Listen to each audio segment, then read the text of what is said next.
جو شخص ہر شب جمعہ اور جمعرات کی درمیانی رات یہ درود شریف پابندی سے کم از کم ایک مرتبہ پڑھے، موت کے وقت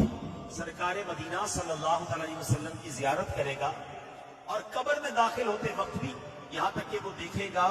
کہ سرکار مدینہ صلی اللہ علیہ وسلم اسے قبر میں اپنے رحمت بھرے ہاتھوں سے اتار رہے ہیں۔ مل کر پڑھ لیں، اللہم